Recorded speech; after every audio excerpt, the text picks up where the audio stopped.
یہ ہم نے پچھلی نشست کے اندر تفسیر بیان کی تھی۔ اب آیت نمبر 21 سورہ آل عمران کی آیت نمبر 21 آیت کا پہلے تلاوت کرتے ہیں، اس کے بعد کا ترجمہ اور پھر تفسیری بات۔ اعوذ باللہ من الشیطان الرجیم، بسم اللہ الرحمن الرحیم، ان الذین یکفرون بآیات اللہ وَيَقْتُلُونَ النَّبِيِّينَ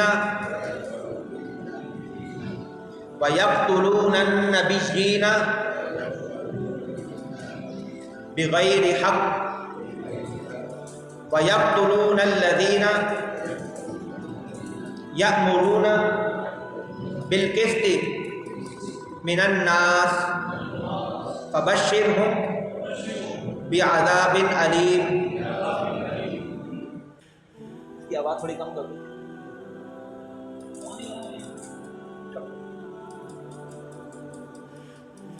یہ آیت نمبر 21 ہے سورہ آل عمران کی۔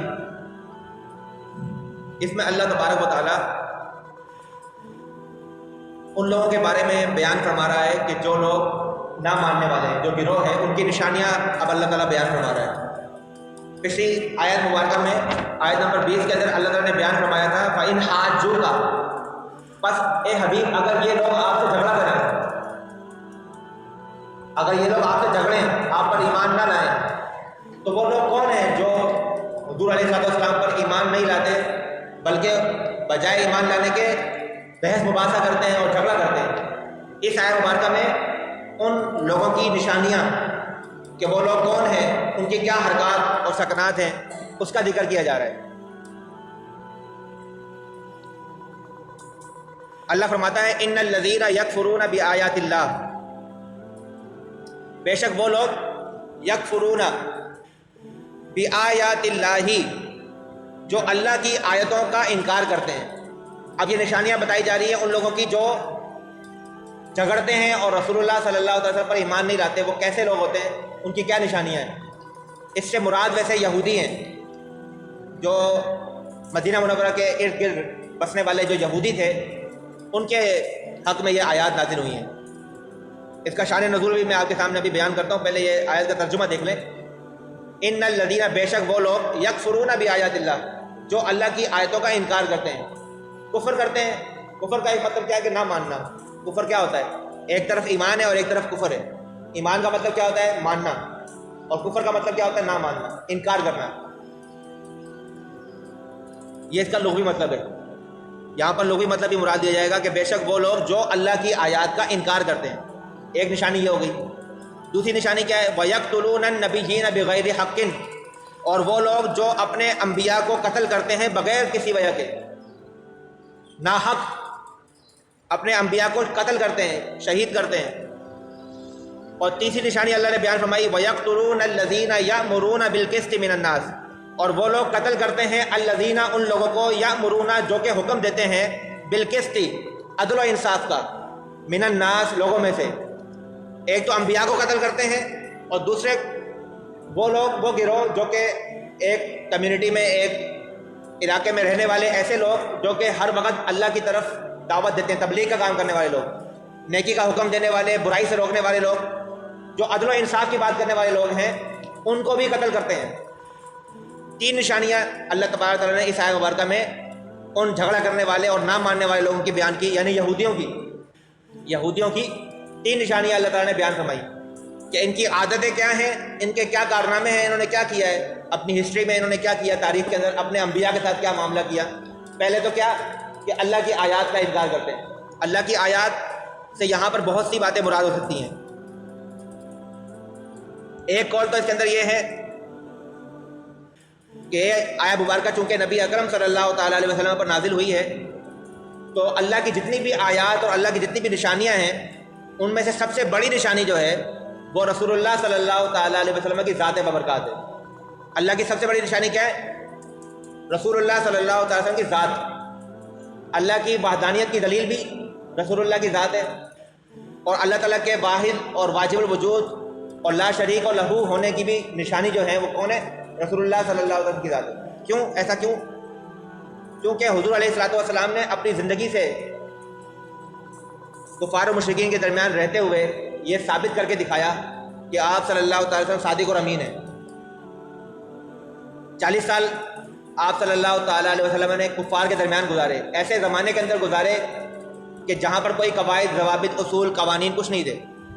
وہ لوگ اپنی بیٹیوں کو زندہ درگور کر دیا کرتے تھے، بات بے بات پہ جھگڑا کیا کرتے تھے، قتل کیا کرتے تھے، اور ان کی جنگیں سالوں سال چلتی رہتی تھیں چھوٹی چھوٹی باتوں کے اوپر۔ زنا عام تھا، برہنہ وہ طواف کعبہ کیا کرتے تھے، شراب عام تھی۔ ایسے گندے زمانے کے اندر حضور علیہ الصلوۃ والسلام نے 40 سال گزارے، اور ایسے گزارے، اتنے بہترین اور پاک انداز میں گزارے کہ وہ لوگ جو کہ ان برائیوں میں مبتلا تھے، جب ان سے پوچھا گیا تو انہوں نے کیا کہا کہ ہم آپ کو صادق اور امین سمجھتے ہیں۔ جب ان سے پوچھا گیا کہ میرے بارے میں کیا خیال ہے تمہارا، 40 سال کی زندگی میں تمہارے سامنے رکھتا ہوں اپنی، تو انہوں نے کہا کہ ہم نے آپ کے اندر کوئی برائی، کوئی عیب نہیں دیکھا، اور ہم آپ کو صادق بھی مانتے ہیں اور امین بھی مانتے ہیں، سچا بھی مانتے ہیں اور امانت دار بھی مانتے ہیں۔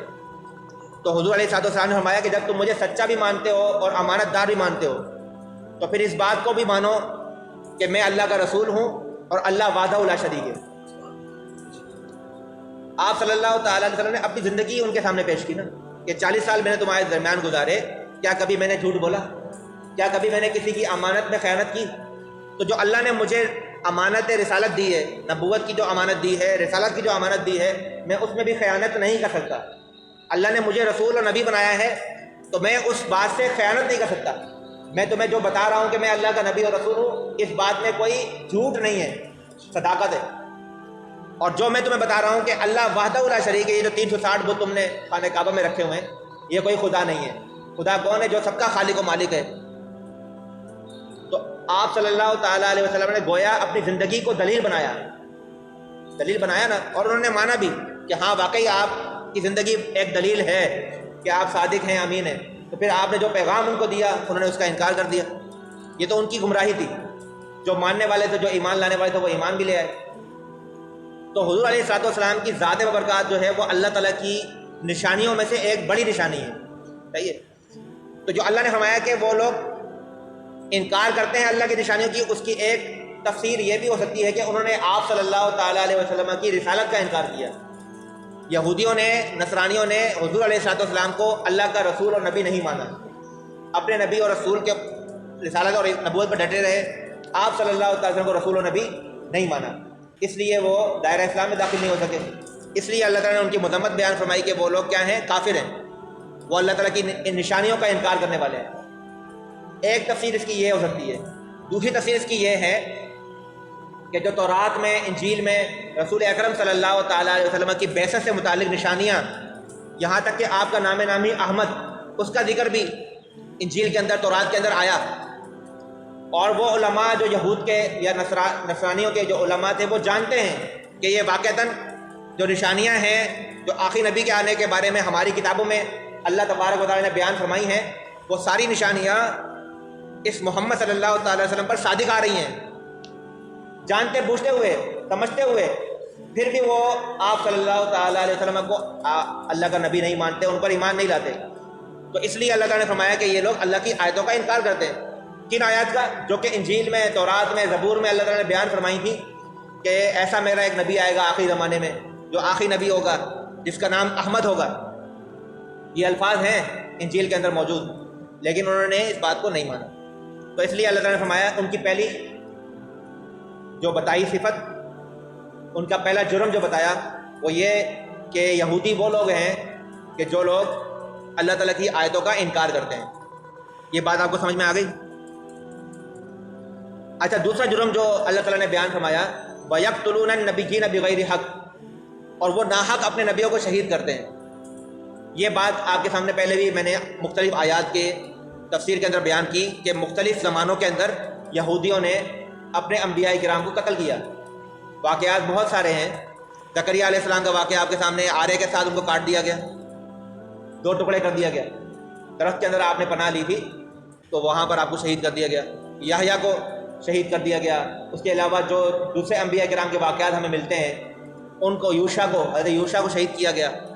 اس طرح سے ایک روایت ہمیں ملتی ہے جسے امام طبری نے اپنی تفسیر طبری کے اندر، امام ابن جریر طبری نے اپنی تفسیر کے اندر بیان فرمایا ہے کہ حضرت ابو عبیدہ بن جراح، یہ صحابی رسول ہیں رضی اللہ تعالیٰ عنہ، بیان کرتے ہیں کہ میں نے عرض کیا یا رسول اللہ قیامت کے دن کن لوگوں کو سب سے زیادہ عذاب ہوگا، وہ کون لوگ ہوں گے جو سب سے زیادہ عذاب میں مبتلا ہوں گے؟ تو رسول اللہ صلی اللہ تعالیٰ علیہ وسلم نے فرمایا جس شخص نے نبی کو قتل کیا یا نیکی کا حکم دینے والے اور برائی سے روکنے والے کو قتل کیا، یعنی مبلغ کو قتل کیا۔ نمبر ایک، جس نے نبی کو قتل کیا سب سے زیادہ عذاب میں، سخت عذاب میں وہ مبتلا ہوگا۔ نمبر دو، جس نے مبلغ کو قتل کیا، جو دین کی تبلیغ کر رہا ہے، نیکی کی دعوت دے رہا ہے اور برائی سے روک رہا ہے۔ پھر آپ صلی اللہ تعالیٰ علیہ وسلم نے یہی آیہ مبارکہ تلاوت فرمائی، ان الذین یکفرون بآیات اللہ ویقتلون النبیین بغیر حق ویقتلون الذین یأمرون بالقسط من الناس، کہ وہ لوگ قتل کرتے ہیں ان لوگوں کو، یأمرون جو لوگ حکم دیتے ہیں، بالقسط عدل و انصاف کا، عدل و انصاف کا حکم دینے سے مراد کیا ہے؟ نیکی کا حکم دیتے ہیں، برائی سے روکتے ہیں، یعنی تبلیغ کرنے والے لوگ۔ پھر آپ صلی اللہ تعالیٰ علیہ وسلم نے فرمایا کہ اے ابو عبیدہ، بنو اسرائیل نے، پھر آپ نے ایک غیبی خبر دی اپنے صحابی کو جس سے سوال کیا، اس کو آپ نے ایک غیبی خبر دی کہ اے ابو عبیدہ، بنو اسرائیل نے صبح کے اولین وقت میں 43 نبیوں کو قتل کیا، 43، اپنے 43 انبیاء کو قتل کیا۔ تو پھر جو بنو اسرائیل میں مبلغین تھے، ان انبیاء کے جو پیروکار تھے، انہوں نے احتجاج کیا کہ انبیاء کو جب قتل کیا گیا ظاہر سی بات ہے شور شرابہ مچ گیا۔ انہوں نے ان بنی اسرائیل کے لوگوں کو نیکی کی دعوت دی، برائی سے روکا، تبلیغ کی۔ تو اسی دن شام کے وقت میں ان 112 مبلغین کو بھی قتل کر دیا۔ یہ حضور علیہ السلام کی حدیث مبارکہ ہے۔ آپ نے فرمایا کہ بنو اسرائیل نے صبح کے اول وقت میں 43 نبیوں کو قتل کیا، تو بنو اسرائیل کے 112 عبادت گزار علماء اٹھ کھڑے ہوئے اور انہوں نے ان کو برائی سے روکا اور نیکی کا حکم دیا، تو بنو اسرائیل نے اسی دن کے آخری حصے میں ان سب کو بھی قتل کر دیا۔ یہ جامع البیان تفسیر طبری کے اندر، تفسیر طبری پہلی تفسیر ہے اسلام کی، تفسیر عبداللہ ابن عباس کے بعد اس کا نمبر آتا ہے۔ تفسیر ابن عباس جو ہے بیسیکلی وہ تحریری شکل میں تو نہیں ہے، وہ تو بعد میں پھر کی گئی ہے، لیکن پہلی تحریری شکل میں جو تفسیر لکھی گئی ہے وہ حضرت امام ابن جریر جعفر طبری رحمۃ اللہ تعالیٰ علیہ نے لکھی ہے، یہ ان کی تفسیر ہے۔ اور یہ ڈائریکٹ صحابہ کرام سے ملے ہوئے ہیں، تابعی ہیں نا، انہوں نے خود حضرت عبداللہ ابن عباس سے ملاقات کی ہوئی ہے اور بڑے بڑے صحابہ کرام سے، تو انہوں نے ان سے خود سنا ہے یہ سارے واقعات، تو انہوں نے یہ حدیث مبارکہ نقل کی اپنی تفسیر۔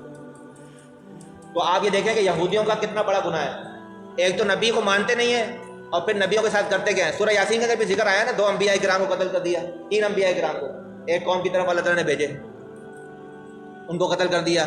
اور حبیب نجار کا بھی واقعہ آتا ہے کہ وہ بھاگتا ہوا آیا، اس نے آ کر کے کہا وجاء رجل من اقصى المدینہ یسعی، اس کی تعریف کی اللہ تعالیٰ نے سورہ یاسین کے پہلے دوسرے رکوع کے اندر، اور ان بدبختوں کا گناہ بیان کیا کہ ان لوگوں نے کس طرح سے اپنے نبیوں کو پتھر مار مار کے شہید کر دیا۔ سورہ یاسین کے دوسرے رکوع کے اندر یہ ذکر ہے۔ تو یہودیوں کی ہسٹری بھری پڑی ہے۔ نمبر ایک تو یہ کہ اپنے انبیاء کا ہی انکار کر دیتے ہیں، اللہ تعالیٰ کی آیات کا، یہ انبیاء اللہ تعالیٰ کی نشانیاں ہیں، انہی کا انکار کر دیتے ہیں۔ دوسرا ظلم کیا کرتے ہیں کہ وہ ان کو قتل کر دیتے ہیں، ان کی ہسٹری بھری پڑی ہے۔ حضور علیہ السلام نے فرما دیا کہ 43 کو تو انہوں نے ایک ہی دن میں قتل کر دیا۔ اور پھر تیسرا گناہ ان کا کیا ہے کہ جو معاشرے کے اندر نیکی کی دعوت دینے والے، برائی سے روکنے والا ایک طبقہ ہوتا ہے جو فلاح کا کام کرتا ہے، اپنے مسلمان بھائی کو غلط کام کرنے سے روکتا ہے، یعنی مبلغین کا ٹولہ جو ہوتا ہے، تبلیغ کے اوپر جو تبلیغ کے فریضے پہ جو لگے ہوتے ہیں، ان لوگوں کو بھی انہوں نے نہیں بخشا۔ اس حدیث کے مطابق 112 کے قریب ان عبادت گزار اور مبلغین لوگوں کو بھی انہوں نے قتل کر دیا، یعنی کہ جو بھی ان کی غلط حرکت کے اوپر ان کو شرمندہ کرنے کی کوشش کرتا وہ اس کو بھی قتل کر دیتے۔ یہ یہودیوں کا طریقہ کار تھا۔